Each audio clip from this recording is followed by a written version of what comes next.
खबरें जो हमें सीधा जोड़ती हैं आपसे, जिनका आपकी जिंदगी पर होता है सीधा असर। खबर का मतलब है एक भरोसा, और आपका भरोसा है हमारी जिम्मेदारी। ATL टीवी, भरोसा अलवर का। नमस्कार, आप देख रहे हैं ATL टीवी और आपके साथ मैं हूं तोशी। पहले नजर हेडलाइंस पर।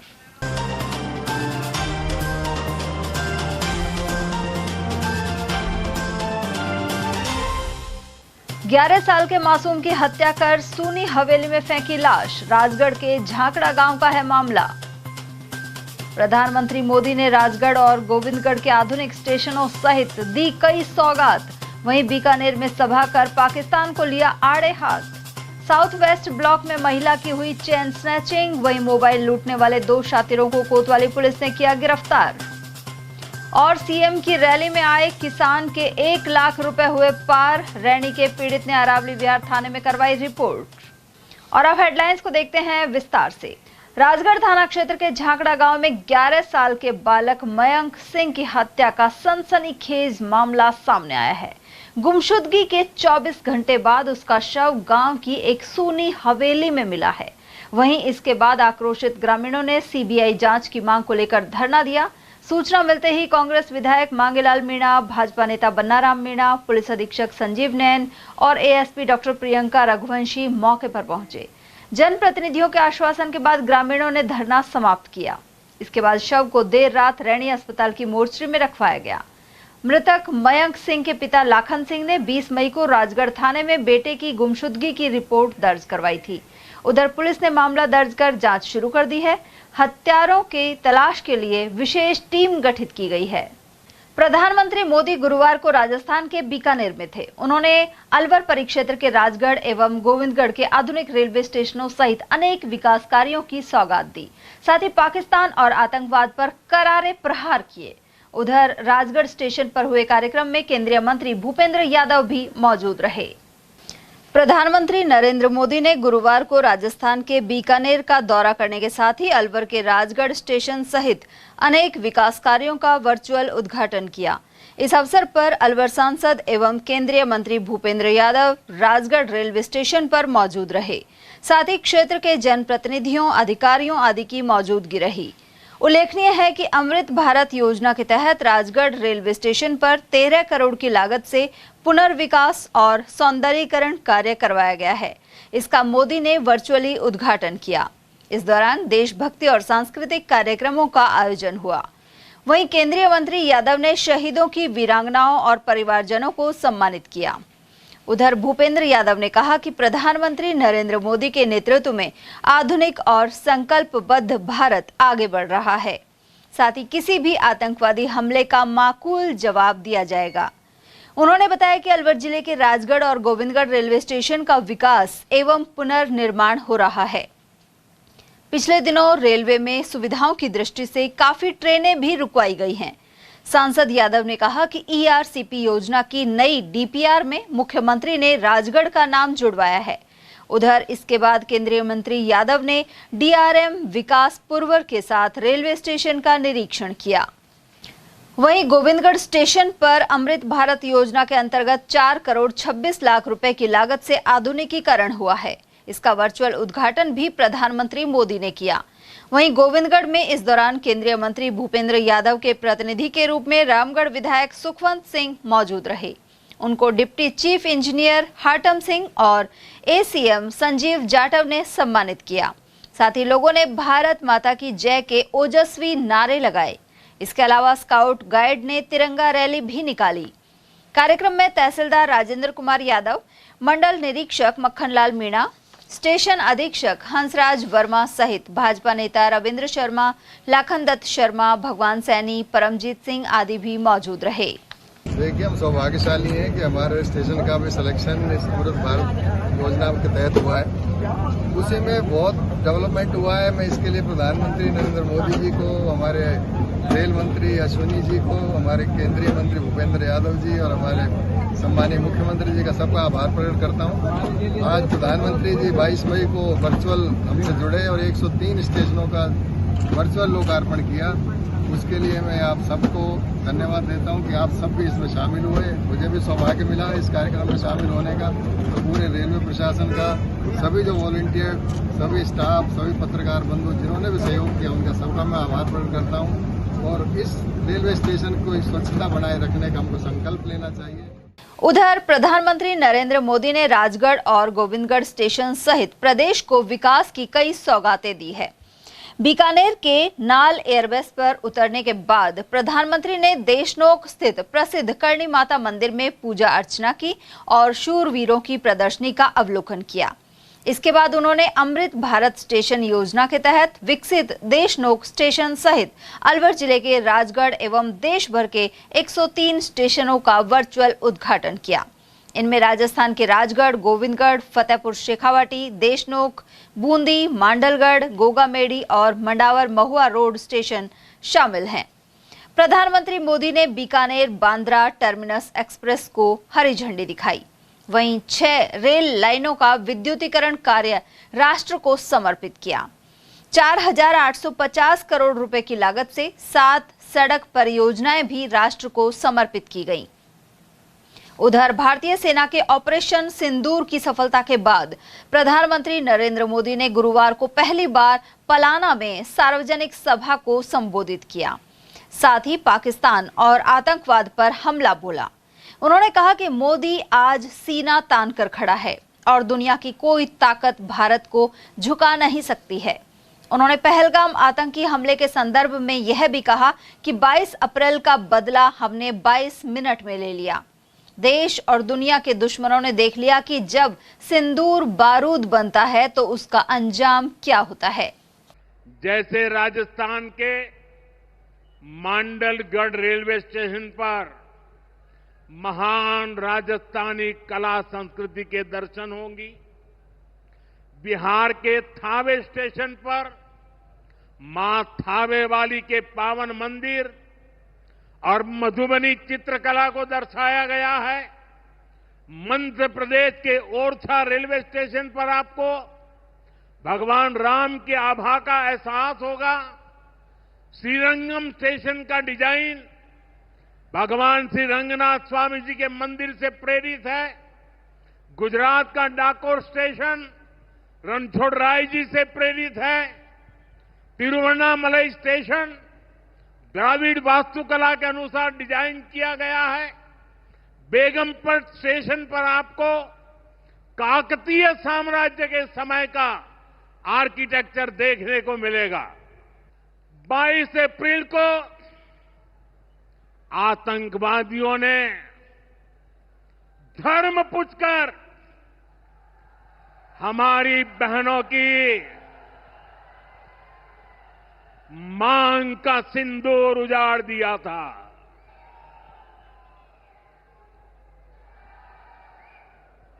वो गोलियां पहलगाम में चली थी, लेकिन उन गोलियों से 140 करोड़ देशवासियों का सीना छलनी हुआ था।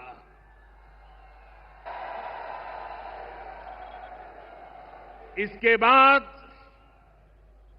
हर देशवासी ने एकजुट होकर संकल्प लिया था कि आतंकवादियों को मिट्टी में मिला देंगे, उन्हें कल्पना से भी बड़ी सजा देंगे। आज आपके आशीर्वाद से, देश की सेना के शौर्य से हम सब उस प्रण पर खरे उतरे हैं। हमारी सरकार ने तीनों सेनाओं को खुली छूट दे दी थी।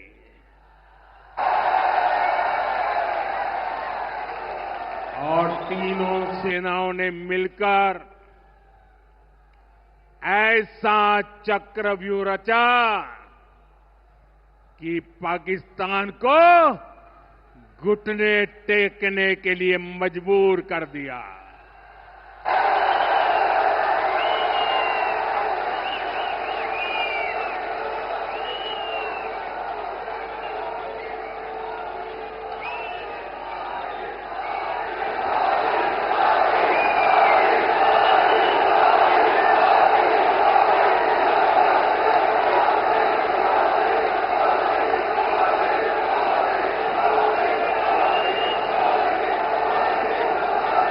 साथियों, 22 तारीख के हमले के जवाब में हमने 22 मिनट में आतंकियों के 9 सबसे बड़े ठिकाने तबाह कर दिए और देश के दुश्मनों ने भी देख लिया कि जब सिंदूर बारूद बन जाता है तो नतीजा क्या होता है। वहीं केंद्रीय मंत्री अर्जुन राम मेघवाल और रेल मंत्री अश्विनी वैष्णव सहित मुख्यमंत्री भजनलाल शर्मा ने भी जनता को संबोधित किया। साथ ही राज्यपाल हरिभाऊ बागड़े और प्रमुख नेताओं की मौजूदगी रही। अलवर शहर में समय समय पर चेन स्नैचिंग की घटनाएं सामने आ रही हैं। इसी क्रम में अरावली विहार थाना क्षेत्र में देर शाम करीब 8:15 बजे एक युवक ने महिला के गले से सोने की चेन छीन ली। पीड़िता निशा जैन अपने रिश्तेदारों के साथ साउथ वेस्ट ब्लॉक स्थित अपने मकान के सामने टहल रही थी। उनके पति राजेश जैन के अनुसार इसी दौरान एक युवक अचानक पीछे से आया और करीब 20 ग्राम वजनी सोने की चेन लेकर भाग गया। घटना के बाद महिलाएं युवक के पीछे भागी और शोर मचाया, लेकिन आरोपी भागकर पास के पार्क की ओर मुड़ गया और नजरों से ओझल हो गया। इस वारदात का सीसीटीवी भी सामने आया है, जिसमें चेन स्नैचर भाग रहा है और महिलाएं उसे पकड़ने के लिए दौड़ रही हैं। एक्चुअली क्या था, मैं तो उस दिन शनिवार को मंदिर में कार्यकारिणी मीटिंग चल रही थी, तो मैं तो कार्यकारिणी मीटिंग में था। तो मुझे पीछे से टेलीफोन आया, जो तीनों लेडीज घूम रही थी उसमें कविता का मेरे पास टेलीफोन आया कि भाभी जी की चेन खिंच गई है और लेके लड़का भाग गया है। तो मैं, लेकिन चूंकि मीटिंग में से मैं बीच में नहीं आ सकता था, तो मैं 9 बजे करीब आया। उससे पहले एक घटना 8:15 बजे करीब घटना है। 8:15 बजे करीब ये लोग तीन लेडीज यहीं घूम रही थी सड़क पे, मकान के सामने ही। तो उसमें क्या हुआ कि जो कविता थी उसका किसी का टेलीफोन आ गया, तो ये 126 नंबर से ही वापस हो गई थी मकान से। तो कविता अपने मकान के अंदर चली गई थी और दो लेडीज थी, ये और सुनीता, ये घूम रही थी। वो लड़का इनके साइड से पहले से ही मोबाइल कान पे लगा के घूम रहा था, एक सफ़ेद शर्ट पहना, उसका वीडियो मेरे पास है। तो वो लड़का जो था घूम रहा था, इन्होंने देखा दोनों लेडीज हैं, चैन इन्हीं के गले में थी, उन दोनों के लेडीज के गले में चैन नहीं थी। तो उस लड़का सामने से आया इनके से, और सामने से आके वो चैन को जो है खींच के उसने किसी से काटा है उसको, और काटने के बाद में वो चैन लड़का लेके भाग गया। जब इन्हें ये समझी नहीं उसके बाद कि हुआ क्या, फिर जब वो भागा आगे तो इस पीछे इसके ये दोनों लेडीज भागी हैं और ये पकड़ना, लेकिन वो लड़का जब तक ये कॉर्नर क्रॉस करके आगे चला गया, ये लोग भी उसके पीछे भागते गई हैं। पैदल ही था वो लड़का, पैदल ही था। फिर आगे जब वो पैदल भागा तो वो पार्क के साइड में आगे घूम गया वो। उसके बाद जब तक ये लेडीज वहां पहुंचती, उसके बाद वो कहाँ गायब हो गई वो उसको देख नहीं पाई। कितने ग्राम की चैन थी? 20 ग्राम के करीब चैन थी। वैसे एग्जैक्ट तो मुझे बाकी 20-22 ग्राम करीब थी। और वहीं अलवर कोतवाली पुलिस ने मोबाइल लूट की वारदात में शामिल 2 शातिर बदमाशों को गिरफ्तार किया है। इनसे छीना गया मोबाइल और वारदात में इस्तेमाल बाइक बरामद की गई है। एएसआई कन्हैया लाल ने बताया कि विकास पथ निवासी लवकेश अरोड़ा ने थाने में रिपोर्ट दर्ज कराई थी। रिपोर्ट के अनुसार वे अपने घर के बाहर टहल रहा था और इसी दौरान 2 युवक प्लेटिना बाइक पर सवार होकर आए और उसके हाथ से सैमसंग मोबाइल फोन छीनकर फरार हो गए। पुलिस ने जांच के बाद स्वर्ग रोड के अभिनव गोयल और आकाश शर्मा को पकड़ लिया। दोनों आरोपियों को न्यायालय में पेश किया जाएगा।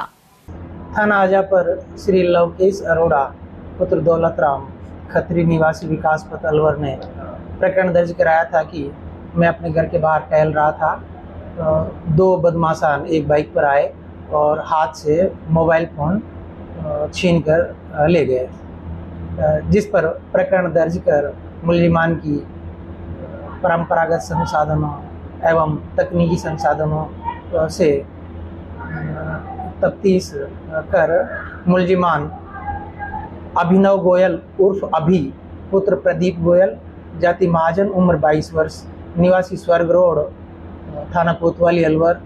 नंबर 2 आकाश शर्मा उर्फ गोलू पुत्र अशोक शर्मा जाति ब्राह्मण उम्र 20 वर्ष निवासी स्वर्ग रोड अलवर को डिटेन कर गहनता से तफ्तीश की गई तो मुलजिमान के कब्जे से छीना गया मोबाइल फ़ोन सैमसंग को बरामद किया गया। वारदात में प्रयुक्त मोटरसाइकिल प्लेटिना बजाज रंग काला को मुलजिमान की निशानदेही से प्रकरण में दस्तयाब किया गया है। अलवर में 2 दिन पहले मुख्यमंत्री की रैली में भाग लेने अलवर आए किसान के 1 लाख रुपए चोरी हो गए। पीड़ित किसान कैलाश चंद मीणा रैनी के ग्राम आमाला के निवासी हैं और उन्होंने अरावली विहार थाने में रिपोर्ट दर्ज कराई है। मीणा के अनुसार वे बुधवार को मुख्यमंत्री की सभा में भाग लेने अलवर आए थे। उनके पास ट्रैक्टर खरीदने के लिए 1 लाख रुपए नगद थे। ये राशि 500 रुपए के नोटों के 2 बंडलों में पैंट की जेब में रखी हुई थी। घटना दोपहर करीब 2 बजे की है, जब वह रैली स्थल के बाहर डेयरी टैंकरों के पास पानी पीने रुके थे। झुककर पानी पीते समय एक युवक उनके पास आकर खड़ा हो गया और बार बार उन्हें हल्के से धक्का देने लगा। वहीं जब किसान ने पानी पीने के बाद जेब की जांच की तो पॉलीथीन सहित नोटों के दोनों बंडल गायब थे।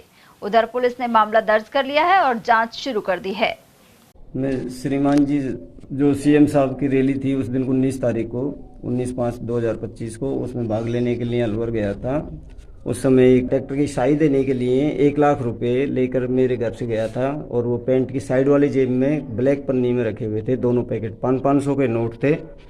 मैं कुछ देर तो आर्य कन्या विद्यालय के जो बाहर दीवार के पास में जो नाला पटा हुआ है उसके पास में खड़ा रहा कि भाई सीएम साहब अब आएंगे।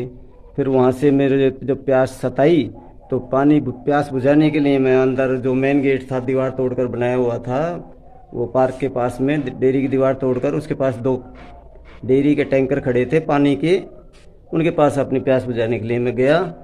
और वहाँ जा कर के जैसे ही मैं पानी पीने के लिए झुका तो एक लड़का मेरे धक्का मुक्की कर रहा था पीछे से।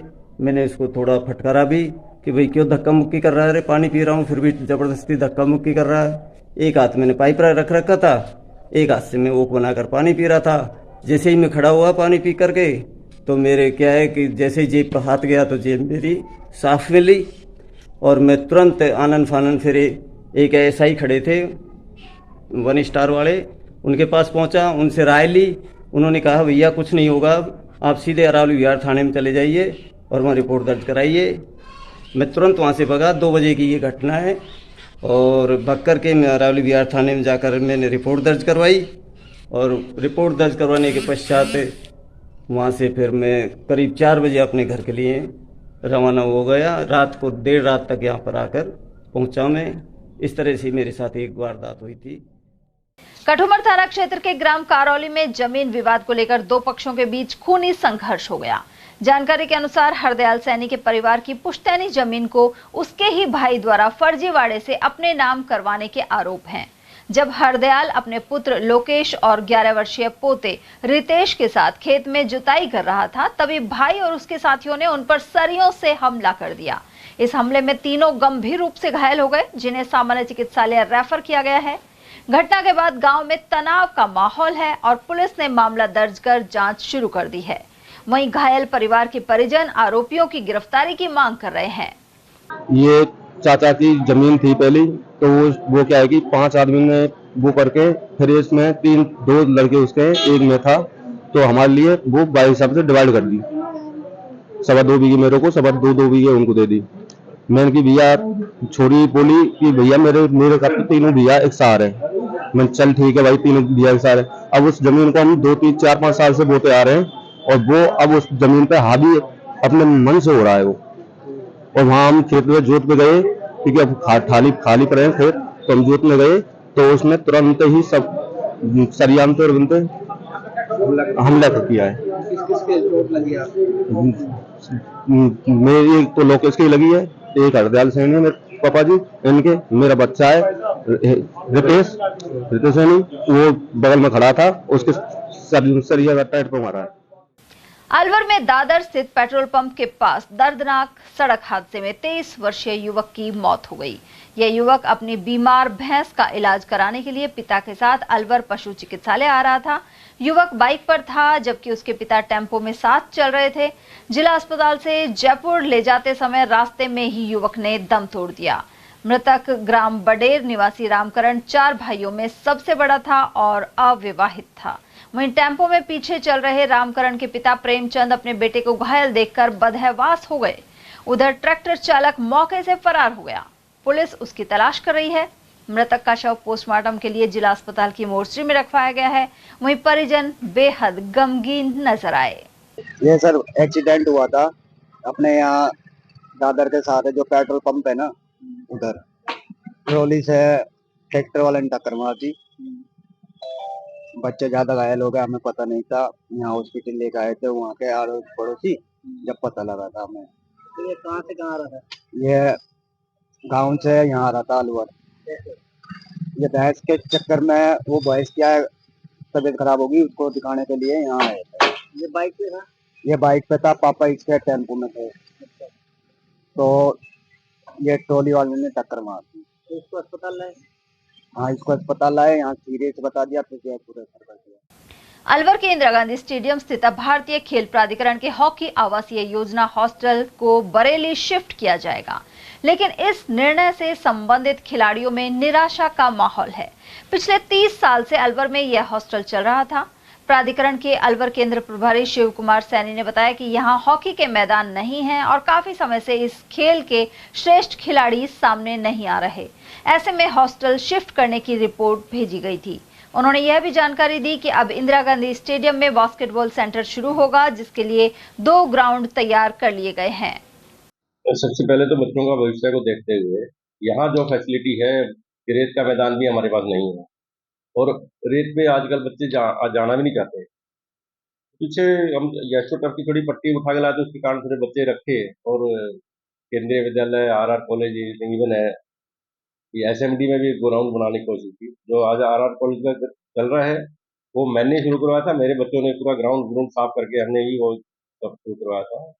केंद्रीय विद्यालय में का मैदान हमने MP के पास जाके मैदान लिया था। कलेक्टर को भी उन्होंने मना कर दिया था। मैं खुद कलेक्टर को मिला था सोनी साहब से, तो कलेक्टर को भी मना कर दिया था प्रिंसिपल ने। उसके बाद MP साहब जो ये बाबा बालकनाथ जी थे, उन्होंने इसको कमिश्नर से बात करके हमें अलाउ किया। तो ये लगभग 5-6 से पिछले 6 साल से ये सेंटर टेस्ट पे तो बिल्कुल कहीं भी नहीं था। मैंने तो 0 से शुरू किया था। उसके बाद फिर मैंने केंद्रीय विद्यालय में मैंने प्रयास किया। केंद्रीय विद्यालय में प्रयास करने के बाद उन्होंने मैदान दिया, लेकिन मैदान जंगल बन चुका था। वो जंगल को हमने 1 महीना लगा उसको ठीक करने में। ठीक करके हमने वहाँ प्रैक्टिस शुरू कर दी। शुरू करने के बाद फिर वहाँ बरसात आई। बरसात में जंगल फिर बढ़ा। तब तक हम RR कॉलेज जाते थे, तो एक दिन कोई केंद्रीय विद्यालय में किसी सांप ने बच्चे को काट लिया और उन्होंने इस मैदान में रूटावेटर घुमा दिया। अब तक कितने बच्चे यहाँ पर? अभी यहाँ कोई बच्चा नहीं है। इसमें 22 बच्चे थे हमारे पास। इसमें से 10-12 बच्चे विड आउट हो गए थे, नॉन परफॉर्मिंग है, कुछ इनडिसिप्लिन में। 10 बच्चे थे जो अच्छे बच्चे थे, जिसमें मतलब जो आगे उम्मीद थी जिसमें कर सकते हैं, उनको हमने भविष्य को देखते हुए उनके भविष्य को हमने बरेली शिफ्ट कर दिया है। पीछे रीजनल डायरेक्टर साहब ने यहाँ खुद विजिट किया था, मेरी कंडीशन देखी, यहाँ हॉकी कंडीशन देखी। उन्होंने देखा भाई यहाँ हॉकी का कोई फ्यूचर नहीं है। इस टाइम में बास्केटबॉल की ही सबसे अच्छी फैसिलिटी हमारे पास है। 2 ग्राउंड है, 2 कोर्ट पड़े हैं, एक बाहर अच्छा नया बनाया हुआ है, एक इंडोर में है, इवन तीसरा वेस्ट साथ में तैयार हो गया है। तो उन्होंने बोला तो इसके साथ में देखते हुए तो ये अच्छा है, कम से कम बच्चे अच्छे खेलेंगे, एक सेंटर चलेगा। ये सारा सेंटर बचाने की कवायद है। जो सेंटर बच जाए सेंटर में। जिला एथलेटिक्स संघ की ओर से अलवर के इंदिरा गांधी स्टेडियम में 31 मई को सीनियर एथलेटिक्स प्रतियोगिता होगी। सचिव रामफल सैनी ने बताया कि इसमें 18 वर्ष की आयु से अधिक के महिला पुरुष खिलाड़ी भाग ले सकेंगे। इस दौरान अनेक इवेंट्स आयोजित किए जाएंगे। साथ ही चयनित खिलाड़ी 22 और 23 जून को अजमेर में होने वाली राज्य स्तरीय प्रतियोगिता में अलवर जिले का प्रतिनिधित्व करेंगे। सेवा सारथी फाउंडेशन के माध्यम से रामगढ़ के ग्राम नाड़का में जरूरतमंद परिवार की बेटी को कन्यादान दिया गया। इस युवती की शादी में शगुन की राशि सहित वस्त्र एवं घर की जरूरत का पूरा सामान दिया गया है। संस्था प्रमुख हनीफ खान ने बताया कि कन्यादान की रस्म को पूरा करने के लिए सचिव आसमदीन, आरिफ, फौजी, अज्जी, मुश्ताक खान, महाजन खान, शौकत अली और इमरान खान आदि मौजूद रहे। सेवा सारथी फाउंडेशन के माध्यम से आज ग्राम नाड़का तहसील रामगढ़ में निहायत ही गरीब बेटी को जरूरत का सभी सामान कन्यादान के रूप में दिया गया। गर्मी के प्रकोप को देखते हुए विशेषज्ञों ने सावधानी बरतने की सलाह दी है। वरिष्ठ चिकित्सक प्रदीप आर्य के अनुसार गर्म हवा एवं तेज धूप का असर बना हुआ है। ऐसे में बेहद जरूरी काम होने पर ही घर से बाहर निकलें। इसके अलावा बच्चों को बाहर घूमने से रोका जाए, साथ ही सिर को ढककर ही बाहर जाना चाहिए। वहीं इन दिनों ठंडी वस्तुओं के सेवन सहित ताजे भोजन का प्रयोग करें और ज्यादा मात्रा में पानी भी पिएं। मैक्सिमम टाइम जब धूप का प्रकोप ज़्यादा होता है, टेम्परेचर ज़्यादा होता है, दोपहर के जो आवर्स हैं इनमें मैक्सिमम चाहिए कि अपने प्रतिष्ठानों में या अपने घरों में रहें। बच्चों का स्पेशल ध्यान रखें कि बच्चों में डायरिया वगैरह होने के चांसेस हैं इस गर्मी की वजह से। बहुत तेज़ बुखार भी आजकल बच्चों में आ रहा है, तो ये प्रिकॉशंस तो हमें बेसिकली करनी ही चाहिए। दूसरा, खाना पीना जो है वो बिल्कुल एकदम ताज़ा, फ्रेश, लिक्विड पे थोड़ा फोकस करना चाहिए, तो सबसे अच्छा रहता है इस मौसम में। बॉडी को हाइड्रेट रखें लोग, तो वो ज़्यादा ठीक है। पेशेंट इस समय किस तरह के आ रहे हैं ज़्यादातर? इस वक्त हमारे पास ना कुछ लूज मोशंस हैं, यानी कि डायरिया वाले पेशेंट ज़्यादा हैं, उल्टी, दस्त जिसे हम लोग कहते हैं, वो सब चीज़ ज़्यादा आ रहे हैं, और तेज़ बुखार के पेशेंट्स भी हैं। बाकी पेशेंट भी सुबह शाम ही आ रहे हैं धूप की वजह से? हाँ, पेशेंट बिल्कुल सुबह शाम, बस 2-3 घंटे का काम सुबह, 2-3 घंटे शाम को होता है ज़्यादा। तो बाकी इमरजेंसी तो है, आती ही है सभी, बाकी दोपहर में नहीं होता रहता। अलवर सहित पूरे राजस्थान में भीषण गर्मी बनी हुई है, लेकिन बहादुरपुर ग्राम स्थित श्री नारायण दास गौशाला के समीप खेत में तपती हुई रेत पर आसन जमाकर कठोर तप किया जा रहा है। यहाँ 84 वर्षीय संत अयोध्या दास कठोर साधना कर रहे हैं। उनका यह तप 19 मई से शुरू हुआ था। श्री नारायण दास गौशाला के संचालक सेठ गोवर्धन के अनुसार अयोध्या दास महाराज अयोध्या से करीब 2 माह पूर्व बहादुरपुर आए थे। उन्होंने यहाँ काफी दिनों तक अपने आसपास आग जलाकर धुना भी तपा। साथ ही अब 41 दिवस का कठोर तप कर रहे हैं। इसके तहत वे सुबह 8 से शाम 4 बजे तक खुले आसमान के तले तपती हुई रेत पर बैठकर प्रभु नाम की माला जपते रहते हैं। अयोध्या दास महाराज के दर्शनों के लिए अनेक स्थानों से श्रद्धालु पहुंच रहे हैं। जिला कलेक्टर डॉक्टर अर्तिका शुक्ला ने कलेक्ट्रेट सभागार में टास्क फोर्स की बैठक ली। साथ ही बेटी बचाओ बेटी पढ़ाओ, जिला महिला समाधान समिति, वन स्टॉप केंद्र प्रबंधन समिति और अलवर शक्ति अभियान को लेकर समीक्षा की। गौरतलब है कि अलवर शक्ति जिला प्रशासन का नवाचार है। कलेक्टर ने इसके अलावा अधिकारियों को आवश्यक दिशा निर्देश प्रदान किए। ज्येष्ठ मास कृष्ण पक्ष में अपरा एकादशी शुक्रवार को श्रद्धा के साथ मनाई जाएगी। इस दिन मंदिरों में भगवान विष्णु का पंचामृत से अभिषेक होगा। साथ ही श्रद्धालु एकादशी का व्रत करेंगे। स्कीम 10 निवासी पंडित यज्ञदत्त शर्मा के अनुसार इस दिन त्रियोग का शुभ संयोग भी बन रहा है। ज्येष्ठ मास कृष्ण पक्ष में मनाई जाने वाली अपरा एकादशी कल 23 मई शुक्रवार को बड़ी श्रद्धा के साथ मनाई जाएगी। इस एकादशी पर कल मंदिरों में भगवान विष्णु का पंचामृत से अभिषेक करके परिक्रमा की जाएगी और श्रद्धालुओं द्वारा एकादशी का व्रत भी किया जाएगा। इस एकादशी पर काफी वर्षों बाद त्रियोग का विशेष शुभ संयोग बन रहा है। इन त्रियोगों में सर्वार्थ सिद्धि योग, अमृत सिद्धि योग व प्रीति योग नामक त्रियोग के विशेष शुभ संयोग बन रहे हैं। इन त्रियोग में भगवान विष्णु की एकादशी की कथा सुनने से, भगवान विष्णु की पूजा अर्चना और परिक्रमा करने से, एकादशी का व्रत करने से और इस दिन दान पुण्य करने से विशेष शुभ फलदायी फल प्राप्त होता है। शास्त्रोक्त पौराणिक कथा यह मानी गई है कि महिध्वज नामक राजा द्वारा इस एकादशी का व्रत करने से उनकी मनोकामना पूर्ण हुई थी। इसलिए भगवान श्री कृष्ण ने इस एकादशी के महत्व के विषय में बताया कि अपरा का शास्त्रोक्त अर्थ माना गया है असीम, अर्थात जो भी श्रद्धालु इस एकादशी का व्रत करेगा उसे भगवान विष्णु का असीम आशीर्वाद प्राप्त होगा और उनकी मनोकामना पूर्ण होगी। वहीं श्रद्धालुओं की मनोकामना पूर्ण होने के साथ ही पुत्र पौत्रादि का विशेष शुभ आशीर्वाद प्राप्त होगा। इसलिए ज्येष्ठ मास में कृष्ण पक्ष की एकादशी का विशेष महत्व माना जाने लगा। अलवर के राजेंद्र नगर विकास समिति का एक शिष्टमंडल अध्यक्ष देवेंद्र पोसवाल के नेतृत्व में जलदाय एएन से मिला। साथ ही स्कीम 4 में पानी की सुचारू सप्लाई का आग्रह किया। साथ ही प्लॉट 156 के पास बोरिंग को भीलवाड़ा मशीन से गहरी करवाने पर बल दिया। उन्होंने बताया कि पूर्व में कई बार अवगत कराने पर भी समस्या बरकरार है।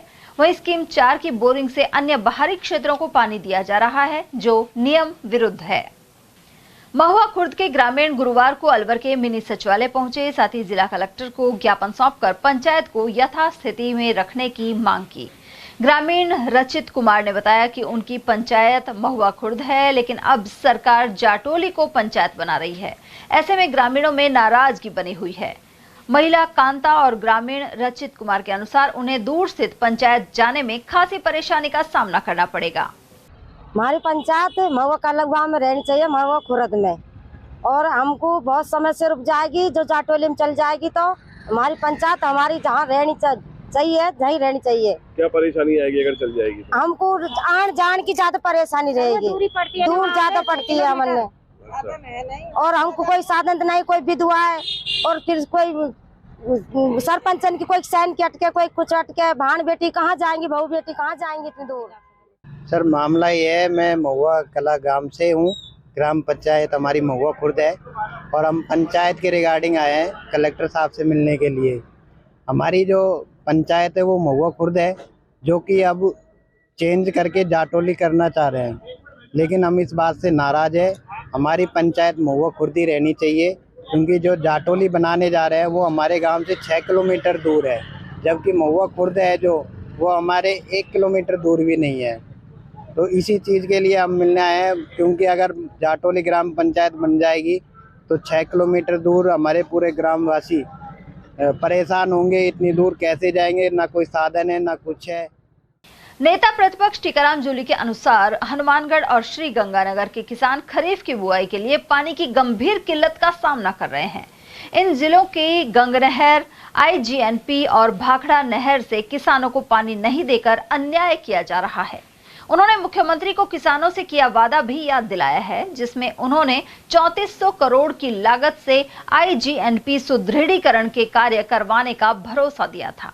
नेता प्रतिपक्ष ने आरोप लगाया कि इस क्षेत्र के किसानों का विश्वास तोड़ा गया है। साथ ही नहरों को जल्द खुलवाने का आदेश दिया जाए, जिससे बुआई की जा सके। भाजपा के जिला उपाध्यक्ष देशराज वर्मा ने कहा है कि अलवर सांसद एवं केंद्रीय मंत्री भूपेंद्र सिंह यादव को पार्टी का राष्ट्रीय अध्यक्ष बनाया जा सकता है। उन्होंने बताया कि यह अवसर मिला तो अलवर के लिए भी गौरव की बात होगी। उन्होंने बताया कि भूपेंद्र सिंह यादव अलवर का विकास कर रहे हैं, लेकिन राष्ट्रीय अध्यक्ष बनने पर इसमें 4 चांद लग जाएंगे। वर्मा का कहना है कि यादव के नाम पर केंद्रीय आला कमान द्वारा गंभीरता पूर्वक विचार किया जा रहा है। केंद्रीय मंत्री यादव ने बिहार, महाराष्ट्र और उड़ीसा सहित कई राज्यों का प्रभार संभाला है एवं सरकारें बनवाई हैं। सर, अलवर के सांसद हैं भूपेंद्र सिंह यादव, केंद्रीय मंत्री भी हैं, वन पर्यावरण मंत्री।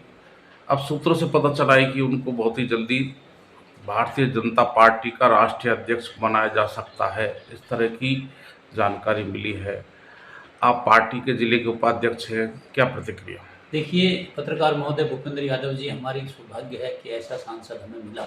हमारा सांसद गौरव सांसद के नाम से जाना जाता है और आपने देखा होगा अब तक के सांसदों में सबसे ज़्यादा सक्रिय रहने वाले भूपेंद्र यादव जी हैं। और जो पार्टी की रीति पार्टी के छोटे से कार्यकर्ता से लेकर आज एक केंद्रीय मंत्री और सभी पार्टी कार्यकर्ताओं को साथ लेकर चलने की जो उनके अंदर लालसा है, ऐसा सांसद है हमारा भूपेंद्र यादव। और आपने कहा राष्ट्रीय अध्यक्ष की बात, ये बड़ी सौभाग्य की बात है और मैंने भी सुना है और कई पत्रकारों से बात हुई, जयपुर दिल्ली भी हम जाते रहते हैं, चर्चा है। और ऐसा होता तो अलवर के लिए सबसे बड़ी सौभाग्य की बात है कि ये राष्ट्रीय अध्यक्ष बने और उनके साथ पार्टी के कार्यकर्ताओं का हमारा अलवर का मान सम्मान बढ़ेगा। सर, जिस तरह से वो संगठन में लगातार काम कर रहे हैं, कई राज्यों के प्रभारी रहे हैं और वहाँ चुनाव में जिताने में भी भूमिका रही है, चाहे महाराष्ट्र की बात करें, चाहे बिहार की बात करो, चाहे उड़ीसा की बात करो, तो अब जब संगठन का इतना अच्छा काम है तो आपको लगता है कि संगठन में अच्छा काम करने का पुरस्कार डॉक्टर भूपेंद्र सिंह यादव को मिलने जा रहा है? देखिए, ये जो भारतीय जनता पार्टी की एक बहुत बड़ी विशेषता है कि अंतिम छोर के व्यक्तियों को मौका देने की बात भारतीय जनता पार्टी में है। हमारी पार्टी परिवारवादी वाली पार्टी नहीं है कि अध्यक्ष बनेगा तो परिवार का ही बनेगा, लेकिन ये अच्छी बात है और ये लगभग तय है कि भूपेंद्र जी राष्ट्रीय अध्यक्ष बनने जा रहे हैं। ये हमारे लिए और हमारे कार्यकर्ताओं को बड़े सौभाग्य की बात है और हम खुश होंगे अगर भारतीय जनता पार्टी इनको ऐसा काम देती है और राष्ट्रीय नेतृत्व का बहुत सर्वोच्च पद है हमारी पार्टी का, वो इनको मिलता है, हमारे लिए गौरवपूर्ण बात है। सर, भूपेंद्र सिंह यादव को राष्ट्रीय अध्यक्ष बना जाता है तो अलवर की जनता का कितना मान सम्मान बढ़ेगा? मान सम्मान बढ़ेगा। पूरे भारत के अंदर अलवर का सांसद जो भूपेंद्र यादव भारतीय जनता पार्टी की जो विश्व की सबसे बड़ी पार्टी का राष्ट्रीय अध्यक्ष बनना एक बहुत बड़ी बात है। और वैसे भी वो तो मोदी जी के 9 रत्नों में से एक रत्न है भूपेंद्र यादव जी हैं और आपने देखा होगा कार्यशैली भी बहुत अच्छी कार्यशैली कार्यकर्ताओं के और आम जनता के काम में अग्रिम रहते हैं, तो अच्छी बात है, हमारे लिए बहुत सौभाग्य की बात है। जिला विधिक सेवा प्राधिकरण अलवर ने नीमराणा स्थित NIT विश्वविद्यालय में विधिक जागरूकता शिविर आयोजित किया। इसमें सचिव एवं ADJ मोहनलाल सोनी ने बताया कि जैव विविधता का अर्थ पृथ्वी पर मौजूद सभी जीव जंतुओं, पेड़ पौधों और सूक्ष्म जीवों की विविधता है। अगर कोई एक प्रजाति खत्म होती है तो पूरी श्रृंखला प्रभावित हो जाती है। आयुर्वेद से लेकर आधुनिक विज्ञान तक सब जैव विविधता पर निर्भर है। उन्होंने हर साल कम से कम एक पेड़ लगाने एवं प्लास्टिक का प्रयोग कम करने को लेकर अपील की। कैंप के दौरान CJM नितिशा शर्मा, ग्राम न्यायालय न्यायाधिकारी योगेश कुमार भारद्वाज, भूपेंद्र एवं अन्य स्टाफ सदस्य, नीमराना फोर्ट प्रबंधक सुरेंद्र शर्मा, बार अध्यक्ष मुकेश आदि उपस्थित रहे।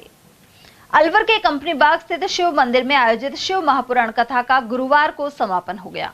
स्वामी कमलदास बापू ने 90 दिन 12 ज्योतिर्लिंग की संपूर्ण कथा सुनाई और हवन करवाया। वहीं कन्या भोज शुक्रवार की सुबह होगा। आयोजन में मंदिर पुजारी अरुण भारद्वाज, गीता, ओम प्रकाश सैनी, सुनीता, गीता गुप्ता और मंजू शर्मा आदि की मौजूदगी रही। अलवर फल सब्जी मंडी में तुर्की के सेबों पर पूरी तरह रोक लगाई जा चुकी है। मंडी यूनियन के सचिव सौरभ कालरा ने बताया कि ऑपरेशन सिंदूर के समय तुर्की ने पाकिस्तान का साथ दिया था। ऐसे में यह निर्णय लिया गया है। इसके चलते अलवर फल मंडी परिसर में तुर्की से आने वाले सेब अब नजर नहीं आ रहे। कालरा के अनुसार भारत पाकिस्तान संघर्ष के दौरान तुर्की देश ने पाकिस्तान को आर्थिक मदद की थी और ड्रोन भी दिए थे। उन्होंने जानकारी दी कि पिछले वर्ष भारत ने तुर्की से 8 करोड़ 21 लाख रुपए के सेब मंगवाए थे, लेकिन अब देश के व्यापारी तुर्की के खिलाफ खड़े हो गए हैं। देखिए, खाली सेब ही नहीं, जिस प्रकार की रीति और नीति इस तुर्की देश ने अभी आघोषित युद्ध की स्थिति में भी हमने देखा, जिस प्रकार से भारत पाकिस्तान में तनाव की स्थिति हुई थी, भारत ने पाकिस्तान को घर में घुसकर जिस प्रकार से ठोका, उसके परमाणु संयंत्रों तक को जो है नुकसान तक पहुंचा दिया और साथ साथ उसकी हवाई पट्टिकाएं और जितने भी सुरक्षा के साधन थे उनको नस्तनाबूद कर दिया। हुर्राते हुए इस स्थिति में भी तुर्की ने पाकिस्तान का साथ दिया, अपने ड्रोन वहाँ भेजे, आर्थिक रूप से उसको मदद की, जो सीधे सीधे भारतीय लोगों के लिए तुर्की जो है इस स्थिति में दुश्मन की कैटेगरी में आ गया है। और अब भारतीयों ने तुर्की को सबक सिखाने का सीधा फैसला लिया है और सबसे पहला जो कदम उठाते हुए तुर्की से जितनी भी चीज़ें इंडिया के अंदर आयात होती हैं, जिसमें अगर हम फल सब्जी मंडी की बात करें तो इसमें बहुतायत में आता है सेब। तुर्की का सेब इस समय बहुत प्रचलन में है। तो हमारे द्वारा एक सामूहिक निर्णय लेकर, हमारी पूरी यूनियन द्वारा एक निर्णय लिया गया सामूहिक रूप से, जिसमें एक मुश्त होकर एक छत्र के नीचे हमने ये निर्णय लिया कि भविष्य में इस मंडी में कभी भी तुर्की का सेब नहीं बिकेगा। अब पिछले 4 दिन से इस मंडी के अंदर ना तो तुर्की का सेब आ रहा है, ना ही उसका विपणन हो रहा है। उसके साथ साथ जितने भी रिटेलर्स हैं उनको भी पाबंद किया गया है कि आप भी तुर्की का सेब नहीं बेचेंगे। इसी की तरह दिल्ली और मुंबई की बड़ी मंडियां और साथ साथ प्रदेश की और देश की समस्त मंडियों के अंदर मेरे को लगता है लगभग इस प्रकार का सेब जो है बंद हो चुका है। चूँकि तुर्की का सेब जो है वो तुर्की को आर्थिक रूप से बहुत सक्षम बनाता था, लेकिन अब उसमें हमने अल्टरनेट के रूप में वाशिंगटन का सेब, कैलिफोर्निया का सेब और उसके साथ साथ साउथ अफ्रीका और हमारा भारत देश का जो कश्मीर का सेब पड़ा है उसको हम उपयोग में ले रहे हैं। तुर्की को सेब को हमने बैन कर दिया। रूपारेल नदी को अतिक्रमण मुक्त करने के लिए राज्य सरकार ने सर्वे करने के आदेश दिए हैं। वहीं कार्य योजना तैयार की जा रही है। इसका पर्यावरण, वन एवं जलवायु परिवर्तन संवर्धन परिषद के प्रदेश अध्यक्ष देशराज वर्मा ने स्वागत किया है। वर्मा के अनुसार इसके लिए शहर विधायक एवं वन मंत्री संजय शर्मा सहित केंद्रीय मंत्री डॉक्टर भूपेंद्र सिंह यादव बधाई के पात्र हैं। उन्होंने बताया कि अब डबल इंजन की सरकार पानी की समस्या के समाधान के लिए नदियों को पुनर्जीवित करने का काम कर रही है। वर्मा के अनुसार उनका संगठन भी नदियों के किनारे पौधरोपण करेगा। सरकार के जिस तरह से रूपरेल नदी को सर्वे करवा रही है, अतिक्रमण हटवा रही है और अलवर से भरतपुर तक ये नदी जाती है, कई कस्बों में होकर जाती है, तो अब ये थोड़ा पानी नहीं निकल पा रहा है। इसमें पहले 12 महीने बहती थी, तो अब सरकार ने इस पर ध्यान दिया है। आप परिषद के प्रदेश के अध्यक्ष हैं, पर्यावरण के लिए बहुत, क्या आपको लगता है कि फायदा मिलेगा, क्या कहना चाहेगा? देखिए, रूपारेल नदी हमारी गौरवमय नदी है। प्राचीन काल से नदी बहुत महत्वपूर्ण नदी रही है। अलवर और भरतपुर का विभाजन के बाद जैसे ही हुआ, और भरतपुर का पानी अलवर से रूपारेल नदी के माध्यम से जाता है। सरकार आई, कांग्रेस ने कुछ नहीं किया। भारतीय जनता पार्टी की सरकार आते के साथ मोदी जी की भारत में सरकार होने के बाद अटल जी का सपना था कि नदियों को जोड़ के और भारत में पानी की व्यवस्था की जाए। उस सपने को साकार करने के लिए भारत सरकार और राजस्थान सरकार ने हर नदियों को साफ सुथरा करके, उनकी नहर बना के, उनकी प्रॉपर तरीके से करके उनको पहुंचाने का काम किया है। हम परिषद के माध्यम से भी, हम अगर हमें सौभाग्य मिला तो दोनों तरफ पेड़ लगाने का योगदान अगर सरकार हमें देती है तो हम पेड़ भी लगा के और रूपारेल नदी को बहुत अच्छा लोकेशन देंगे, अच्छी सुंदरता की ओर सहयोग करेंगे, ऐसा मेरा मानना है। सर, ज़्यादातर नदियों के किनारों पर या नदियों में घर बस गए हैं, अतिक्रमण हो गया, खेती हो रही है, तो आपको लगता है कि प्रशासन को सबसे पहले अतिक्रमण को दूर करना चाहिए, हटाना चाहिए? देखिए, ये प्रशासन की है, और जहाँ अगर अवैध मकान बने वो स्वाभाविक है, वो हटेंगे। लेकिन आपने देखा हो कि प्राचीन काल से लेकर हमारे बुजुर्ग और हमारे सीनियर जो भी हमारे प्राचीन काल के जो लोग थे, वो अक्सर नदी, पहाड़ों के और झीलों के किनारे बसा करते थे। लेकिन अवैध तरीके से बसे हैं, उनको हटा दिया जाएगा और एक रूपरेल नदी का पूरा रूप से प्रारूप तैयार करके, और मुझे लग रहा है कि हमारे शासनकाल में हो जाएगा। एक अच्छा कदम है भारत सरकार का और राजस्थान सरकार। जिस तरह से रूपरेल नदी पर प्रशासन और सरकार ध्यान दे रही है, उसी तरह उसके किनारे पर बड़े स्तर पर पौधे लगाने की भी योजना बननी चाहिए, आपको लगता है? देखिए, मैं बताना चाहूँगा आपको पत्रकार महोदय, हमारे मंत्री, केंद्रीय मंत्री और राजस्थान सरकार के मेरे बड़े भाई संजय शर्मा जी इस मामले में बहुत अग्रिम पंक्ति में हैं। वो नाश्ता ही जब करते हैं जब कहीं पेड़ लगा दें। उनका एक विजन है कि डेली एक पेड़ लगाना। तो आप देखिए, जब से वो मंत्री बने हैं अब तक कितने हजारों पेड़ों को वो लगा चुके, और लगाने का मतलब नहीं, उन पेड़ों की देख रेख के लिए, उन पेड़ों को देखना और उनकी मॉनिटरिंग करना संजय शर्मा की नैतिकता बन गई है। वो उनको देखते हैं और ये पूछते हैं कि मैंने पेड़ लगाया था, वो जनता है या नहीं है। सर, ये जो रूपरेल नदी का सर्वे हो रहा है, काम हो रहा है, इसको साकार करने में राजस्थान के जो वन पर्यावरण मंत्री संजय शर्मा, अलवर शहर के विधायक भी, तो उनकी बड़ी इसमें भूमिका है, उनका बड़ा महत्वपूर्ण योगदान है, क्या कहना चाहिए? देखिए, जल स्रोत बढ़ेगा। संजय शर्मा जी का मन था कि ये नदियों को जितने भी नाले हैं, सफाई हो, प्रॉपर तरीके से पानी गंतव्य स्थान तक पहुँचे। वो शुरू से ही थे, जब अध्यक्ष थे तब भी उनका यही मन था कि यार अच्छा काम कैसे हो।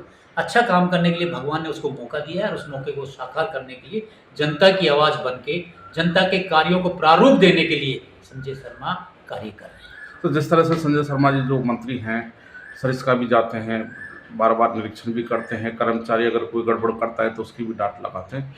इसके अलावा एक रेंजर थे जो सवाई माधोपुर में जिस तरह से उनको बाघ ने मार दिया था, तो उनके घर भी पहुंचे, उनके आंसू के साथ फोटो भी वायरल हुई। आपको लगता है संजय शर्मा गंभीरतापूर्वक और कर्तव्य निष्ठा के साथ अपने जो मंत्रालय को संभाल रहे हैं? देखिए, मेरे अच्छे बड़े भाई के रूप में रहे, जो अध्यक्ष में भी एससी मोर्चे का अध्यक्ष था, बहुत भावुक और बहुत साफ सवीके, बिल्कुल सबसे दिल के आदमी हैं। अगर उनके कहीं दिमाग में लगी तो वो खुद भी रोने लग जाते हैं। ऐसी कई बार उनका हुआ, क्यों कि उनके अंदर पेट और पाप नहीं है। वो जनता के साथ, कार्यकर्ता के साथ, कार्यकर्ता की भावनाओं के साथ और उनकी समस्याओं को लेकर जूझने वाला व्यक्ति है। तो खबरें अभी और भी है, लेकिन फिलहाल वक्त एक छोटे से ब्रेक का, फौरन लौटेंगे। आप बने रहिए हमारे साथ और देखते रहिए ATL TV। ATL द्वारा गर्मी के मौसम में वन्य जीवों के लिए जारी मुहिम के तहत काफी वर्षों से पानी और चारा बालाकिला जंगल में भेजा जा रहा है। मकसद यह है कि बेजुबान जानवरों को इस तेज गर्मी में पानी और चारे के लिए भटकना ना पड़े।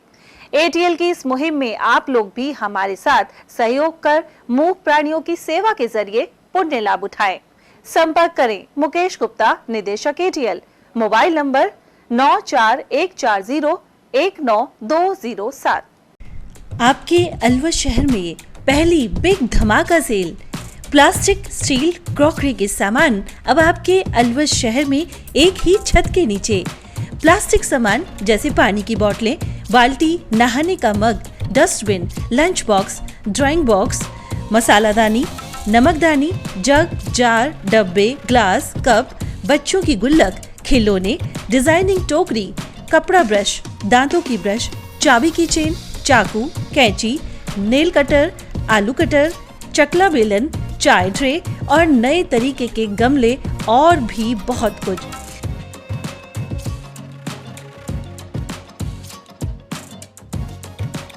स्टील के सामान भी जैसे स्टील चम्मच, ग्लास, कप, जग, थाली, परात, चलना, पूरी जारा और नॉन स्टिक आदि प्रकार के स्टील आइटम।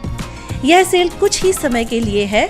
समय है प्रातः 9 बजे से रात्रि 9:30 बजे तक। पता नोट करें, पुरुषार्थी धर्मशाला, विवेकानंद चौक, अशोका टॉकीज, अलवर।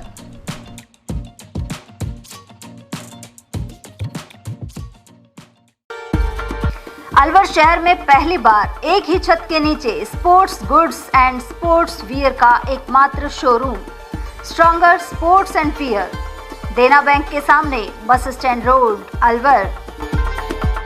यहाँ पर Nivia, Cosco, Spartan, SS, SG, Yonex आदि कंपनी के स्पोर्ट्स गुड्स एवं Shiv Naresh, Select, Volt, Stronger आदि कंपनीज के स्पोर्ट्स वियर उपलब्ध हैं।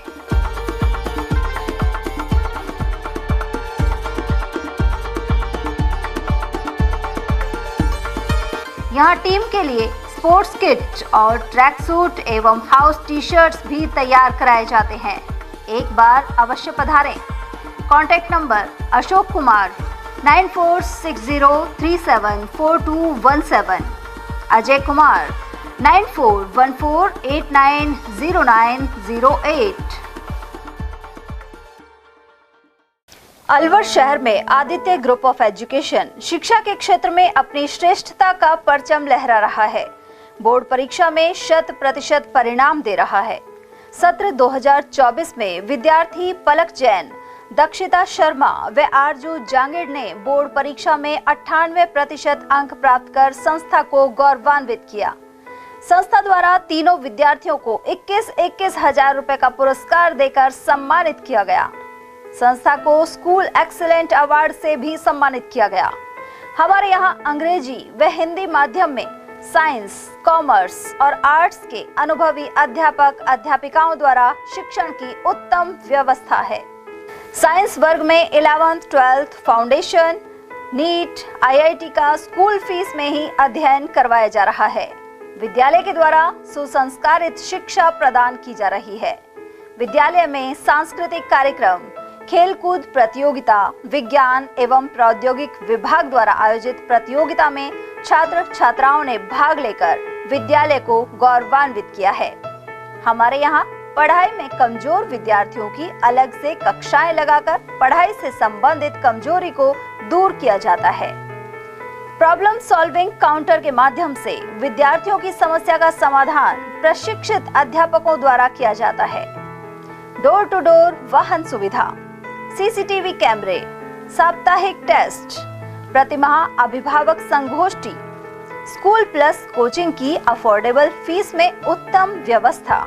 हमारे शिक्षण संस्थान Om Aditya public senior secondary school, Delhi academy senior secondary school, Aditya academy एवं आदित्य कैरियर इंस्टीट्यूट में शिक्षण की उत्तम व्यवस्था है।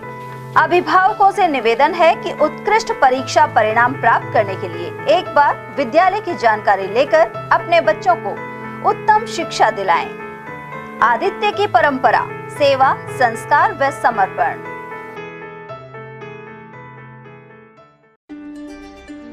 फर्नीचर का 32 साल पुराना जाना माना नाम राहुल डेकोर। यहाँ आपकी लाडली बिटिया के लिए अथवा अपने घर के लिए सभी प्रकार का सागवान का फर्नीचर उपलब्ध है।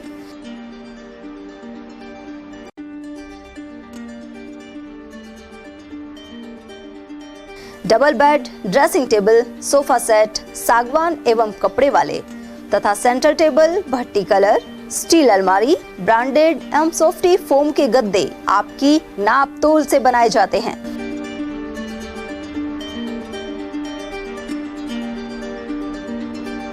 सभी सामान एक ही छत के नीचे उपलब्ध। हमारा पता है अलवर बोर्ड, जसवंत तिराहे से पहले, कटी घाटी, Alwar. Contact number 9414019769 and 9414019768. Doctor Shroff charity eye hospital Alwar द्वारा दी जाने वाली सुविधाएं जैसे RGHS, ESHS, TPA,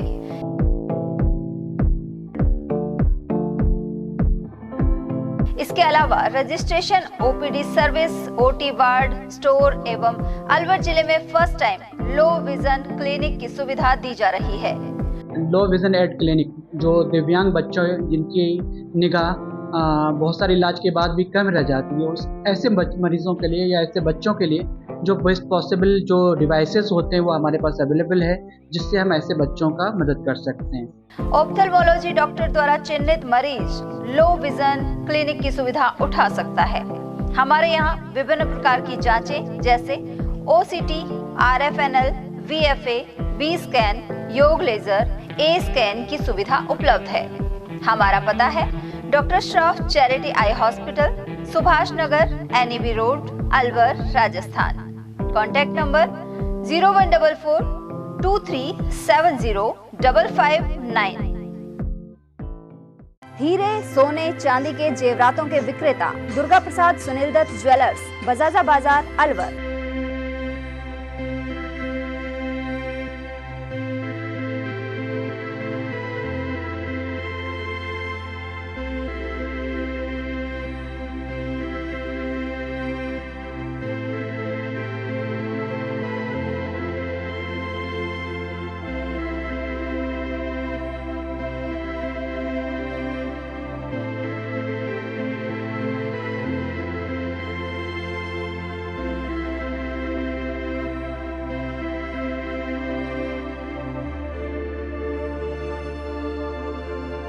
हीरे, सोने, चांदी के जेवरातों के विक्रेता Durga Prasad Sunil Dutt jewellers, Bajaja Bazaar, Alwar. Phone number 0144233863 and 2338663। इतनी कड़ी मेहनत क्यों पापा? बेटा इतनी मेहनत इसीलिए ताकि सबको खाना मिल सके, किसी पे कोई मुसीबत ना आए। किसी पे मुसीबत ना आए इसलिए आप हो पापा, पर अगर आप पे मुसीबत आ गई तो? अब पाए फसल बीमा केवल 3 आसान स्टेप्स में। क्षेमा सुकृति फसल बीमा। कॉल करे और कराए 100 से भी ज्यादा फसलों की बीमा 499 रुपए प्रति एकड़ में। ब्रेक के बाद एक बार फिर आप सभी का स्वागत है। मालाखेड़ा की जमालपुर पंचायत के ग्राम सताना में आबादी क्षेत्र में विकास कार्यों की मांग उठ रही है। ग्रामीण बाबूलाल शर्मा, नीतू सिंह, जितेंद्र और लक्ष्मण सिंह आदि के अनुसार गोविंद देव जी मंदिर, राधा कृष्ण मंदिर, पहाड़ी की तरफ के रास्ते सहित सेठ माता मार्ग पर कंक्रीट फैली हुई है। ऐसे में यहां विकास कार्य करने और सीमेंट सड़क बनाने से समस्या हल हो सकेगी। फिलहाल इस सड़क मार्ग से गुजरने पर खासी परेशानी का सामना करना पड़ता है। उधर सरपंच सुषमा चौधरी के अनुसार ग्राम पंचायत के गांव में विकास कार्य के लिए विधायक और सांसद को पत्र लिखा गया है। Doctor Shroff charity eye hospital द्वारा मोतियाबिंद के ऑपरेशन सहित नेत्र जांच का नेक काम जारी है। इसके लिए मालाखेड़ा के केंद्र से रोगियों को अस्पताल की बस से अलवर ले जाया जाता है। साथ ही अलवर में 3 दिन तक रोगियों को रखकर जांच होती है। इसके बाद जरूरतमंदों के निःशुल्क नेत्र ऑपरेशन कर लेंस प्रत्यारोपित किए जाते हैं। सहायक प्रशासन अधिकारी योगेश कुमार ने बताया कि इस भीषण गर्मी को देखते हुए हॉस्पिटल स्तर पर कूलर पंखे की व्यवस्था की गई है। मालाखेड़ा जयपुर स्टेट हाईवे 44 से देवनारायण धाम को जोड़ने के लिए करीब 70 मीटर लंबी पुलिया का निर्माण PWD द्वारा किया जा रहा है। इसकी लागत करीब 8 करोड़ रुपए है। सार्वजनिक निर्माण विभाग के अधिकारी कृष्ण कुमार गुप्ता ने इसके तकनीकी पहलुओं की जानकारी दी। साथ ही बताया कि इससे तेज बारिश के दौरान भी आवागमन बाधित नहीं होगा। उधर मंदिर निर्माण के संयोजक तोताराम गुजर ने बताया कि मालाखेड़ा रोड से देवनारायण मंदिर के लिए जाने वाले ब्रिज का निर्माण कार्य चल रहा है। रूपारेल नदी में बन रहा यह ब्रिज देवनारायण मंदिर तक पहुंचेगा। वहीं स्टेट हाईवे 44 पर जाम नहीं लगेगा। रूपारेल नदी पर बनाए जा रहे इस ब्रिज के लिए करीब 8 करोड़ रुपए की राशि स्वीकृत की गई है। ब्रिज का काम पूरा होने के बाद क्षेत्र के सबसे आकर्षक सेल्फी पॉइंट के रूप में यह विकसित हो सकेगा। नटने का 12 बियर रूपारेल नदी के ऊपर बने हुए देवनारायण मंदिर पर पहुंचने के लिए अब नदी के ऊपर से पुल का निर्माण किया जा रहा है, जो करीब 9 मीटर चौड़ा होगा और यह 100 मीटर लंबाई तक रहेगा, जिसमें पिलर की ऊंचाई भी 30 फीट के करीब है। और इसका निरीक्षण सार्वजनिक निर्माण विभाग के अधिकारियों ने किया है और ठेकेदार को निर्देशित किया है कि गर्मी के चलते हुए सभी पिलर का निर्माण जो हो रहा है उसकी सिंचाई समय पर की जाए, जिससे वो पूर्ण रूप से अच्छे मानक के बन सकें और नदी आने के समय किसी भी प्रकार की यहाँ कोई परेशानी नहीं हो, इस प्रकार से निर्माण कार्य किया जाए नवदेश से। ये 2-3 जिलों की एक नेचुरल नदी अलवर के अंदर ही है, वो है नकनिका बारा। ये हमेशा हमने तो देखा है, ये बहती रहती है और इसमें 3-4 जिले के लोग आते हैं, स्नान करने के लिए आते हैं। और ये जो पुलिया बन रहा है अभी, जो बड़ा पुलिया बन रहा है मंदिर के लिए रूपा रेल नदी पर, इससे ये बहुत बड़ा एक पर्यटक स्थल बन के तैयार होगा, जिससे आसपास के और पर्यटक स्थल बन गया है। तो देश विदेश के पर्यटक यहाँ आएंगे घूमने के लिए। और जो भर्तरी बाबा का मेला लगता है उस टाइम 3 महीना आम पब्लिक की बहुत बड़ी भीड़ होती है। वो भीड़ इतनी जनसंख्या होती है कि वो मंदिर पे ठहरती है, क्योंकि यहाँ पानी है, यहाँ हवा है और यहाँ ठहरने की जगह देवनारायण भगवान का मंदिर है। तो यहाँ 5-5, 8-8 यात्रा जो पद यात्रा चलती हैं वो रात्रि विश्राम करती हैं। इसके लिए ये पुलिया है। तो यहाँ बहुत सारा 8 बीघा जमीन है मंदिर के नाम से और ये बहुत बड़ी जगह है। यहाँ पूरी पार्किंग हो जाएगी गाड़ियों की पुलिया बनने से। अकबरपुर सामुदायिक स्वास्थ्य केंद्र के अधीन उप स्वास्थ्य केंद्रों पर टीकाकरण अभियान जारी है। गर्भवती महिलाओं एवं 16 वर्ष तक के किशोरों का टीकाकरण यहां किया गया। साथ ही धवाला, खेड़का, कालीखोल आदि उप स्वास्थ्य केंद्रों पर गुरुवार को टीकाकरण का दौर चला। धवाला गांव की एएनएम रेखा चौधरी ने इस बारे में जानकारी प्रदान की। वहीं डॉक्टर जितेंद्र यादव ने बताया कि समय समय पर टीके लगाए जा रहे हैं। गुरुवार को अकबरपुर के सभी सब सेंटरों पर टीकाकरण किया जाता है। तो उसके तहत आप सभी लोग अपने सब सेंटर पर टीकाकरण कर रहे हैं। तो उसके लिए सभी ने अपना यूनिट का सेशन बनाया और उसके हिसाब से सभी बच्चों को टीका लगाया। कौन कौन से टीके लगाए?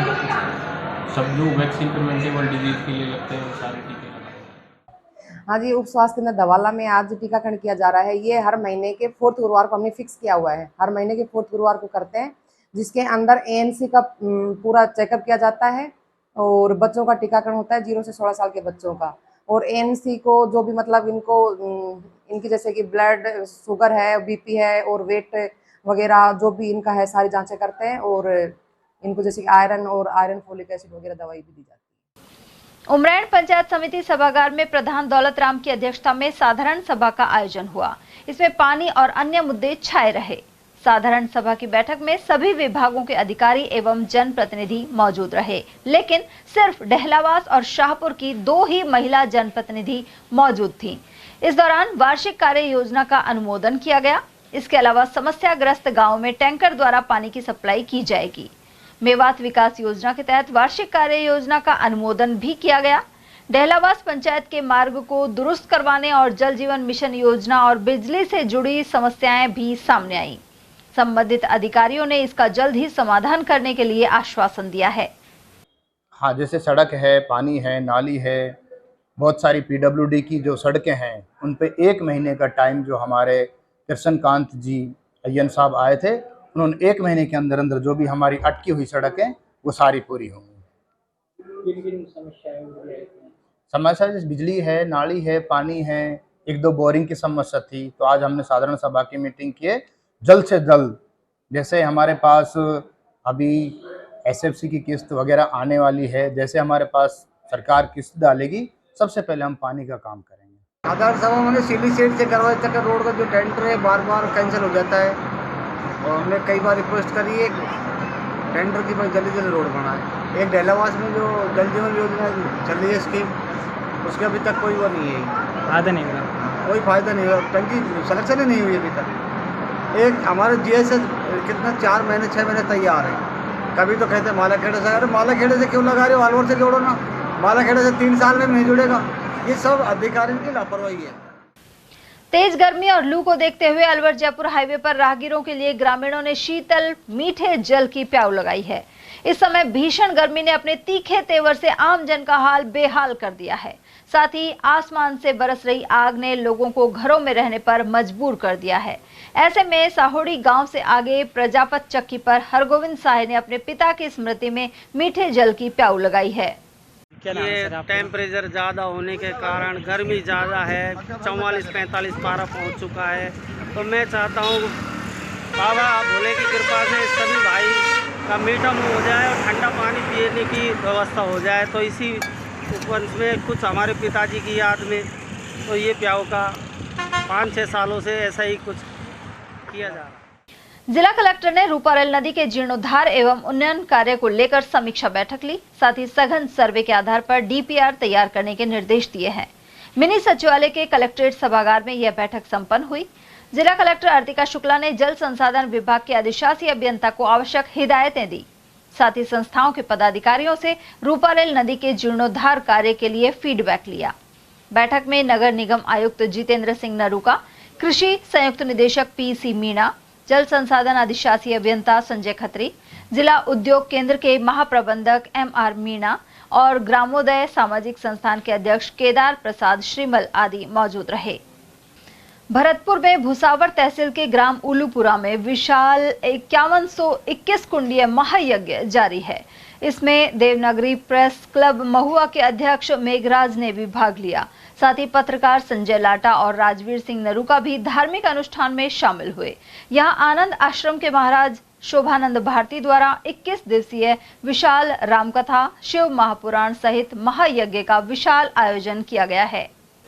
खैरथल स्थित महावर भवन में सहकारिता संघ द्वारा प्रबंध कार्यकारिणी सदस्यों का प्रशिक्षण एवं जागरूकता चौपाल शिविर आयोजित हो रहा है।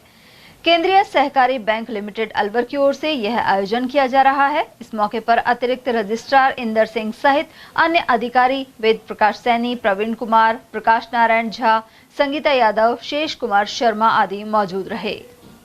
खैरथल में विशाल तिरंगा यात्रा को लेकर पूर्व विधायक रामहित सिंह यादव ने एक बैठक ली। यह बैठक पुरानी अनाज मंडी स्थित बालाजी मंदिर में संपन्न हुई। तिरंगा यात्रा 26 मई को सुबह 7:15 बजे बिजली घर तिराहे से शुरू होगी और लक्ष्मी नारायण मंदिर पर समापन किया जाएगा। साथ ही केंद्रीय मंत्री भूपेंद्र यादव भी शामिल होंगे। भारत के सैनिकों के सम्मान में 26 तारीख को प्रातः 7 बजे भगत सिंह चौक, खैरथल रोड, किशनगढ़ रोड से तिरंगा यात्रा प्रारंभ होगी। हेमू कालानी चौक पर पुष्पांजलि करके और फाटक होते हुए और लक्ष्मण मंदिर पुरानी अनाज मंडी में रैली का समापन होगा। आदरणीय भूपेंद्र यादव जी और हमारे यहाँ के जितने भी मठ, मंदिर, गुरुद्वारे के संत महंत हैं और पूर्व सैनिक उस रैली का नेतृत्व करेंगे। और आज हम बजरंगबली महाराज के धोख लगाने आए हैं और यहाँ बहुत सारे भक्तों से बात हुई, उन्होंने भी सहमति दी है कि हम सैनिकों के सम्मान में तिरंगा यात्रा में ज़्यादा से ज़्यादा लोग आएंगे। केंद्रीय मंत्री भूपेंद्र यादव के निर्देश पर स्वच्छ भिवाड़ी हरित भिवाड़ी के तहत बीडा के सीईओ अतुल प्रकाश की अध्यक्षता में बैठक हुई। इसमें भिवाड़ी को समृद्ध शहर के रूप में विकसित करने के लिए सुझाव आमंत्रित किए गए। प्रमुख सुझावों में औद्योगिक क्षेत्रों में नियमित सफाई, प्लास्टिक उपयोग में कमी और अधिक वृक्षारोपण आदि शामिल हैं। बैठक में निर्णय लिया गया कि भारत विकास परिषद की ओर से 10,000 थैले वितरित किए जाएंगे। भिवाड़ी में एक बर्तन बैंक स्थापित किया जाएगा, जिससे थर्मोकोल और प्लास्टिक के विकल्प को बढ़ावा मिलेगा। इसके अतिरिक्त हर 15 दुकानों पर एक प्रभारी नियुक्त किया जाएगा, जिनका एक व्हाट्सएप समूह बनाया जाएगा और वे निगरानी का कार्य करेंगे। इस दौरान पुलिस अधीक्षक भिवाड़ी ज्येष्ठा मैत्रेयी, अतिरिक्त जिला कलेक्टर सुमित्रा मिश्र आदि की उपस्थिति रही। तिजारा विधानसभा में क्षेत्रीय विधायक महंत बालकनाथ ने जनसंपर्क किया। वे शाहबाद, सहमतनगर, रायखेड़ा, माजरी गुजर और हिंगवा हेड़ा पहुंचे। साथ ही आमजन की समस्याओं की जानकारी ली। इसके अलावा समाधान के लिए उपस्थित अधिकारियों को निर्देश दिए हैं।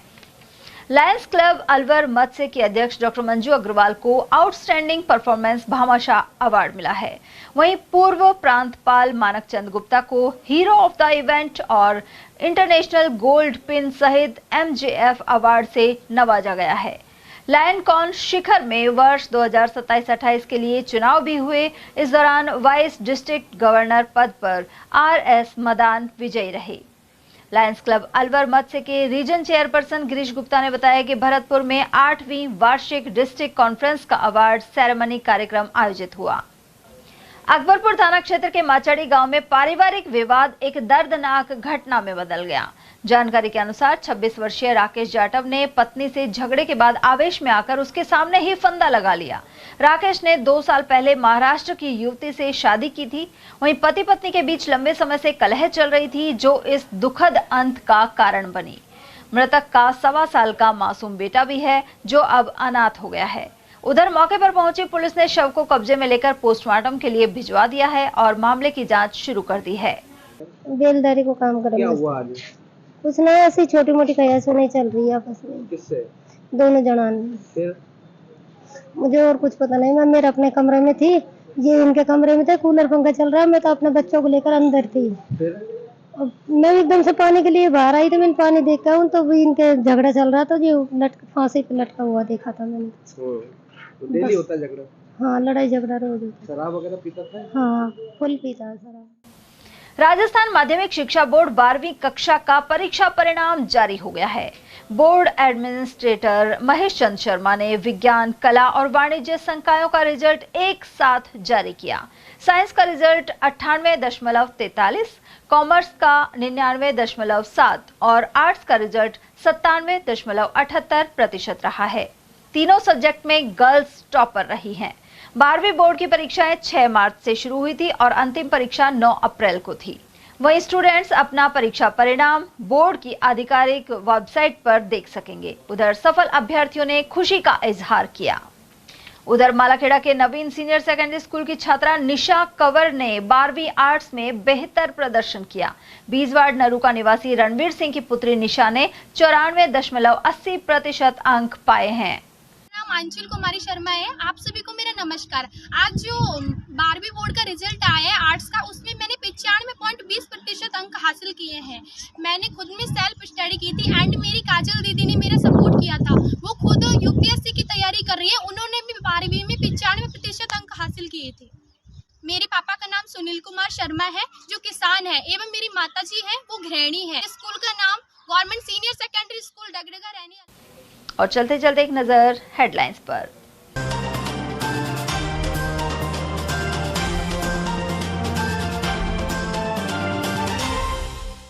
ग्यारह साल के मासूम की हत्या कर सूनी हवेली में फेंकी लाश। राजगढ़ के झांकड़ा गांव का है मामला। प्रधानमंत्री मोदी ने राजगढ़ और गोविंदगढ़ के आधुनिक स्टेशनों सहित दी कई सौगात। वहीं बीकानेर में सभा कर पाकिस्तान को लिया आड़े हाथ। साउथ वेस्ट ब्लॉक में महिला की हुई चेन स्नैचिंग। वहीं मोबाइल लूटने वाले 2 शातिरों को कोतवाली पुलिस ने किया गिरफ्तार। और सीएम की रैली में आए किसान के 1 लाख रुपए हुए पार। रैनी के पीड़ित ने अरावली विहार थाने में करवाई रिपोर्ट। एटीएल न्यूज में आज के लिए इतना ही। ताजा जानकारियों के लिए बने रहिए हमारे साथ। नमस्कार।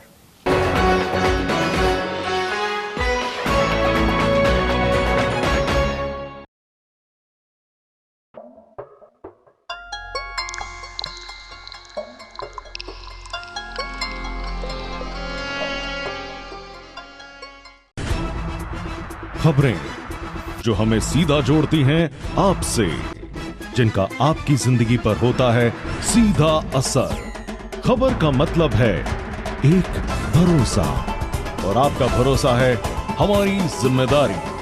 एटीएल टीवी, भरोसा अलवर का।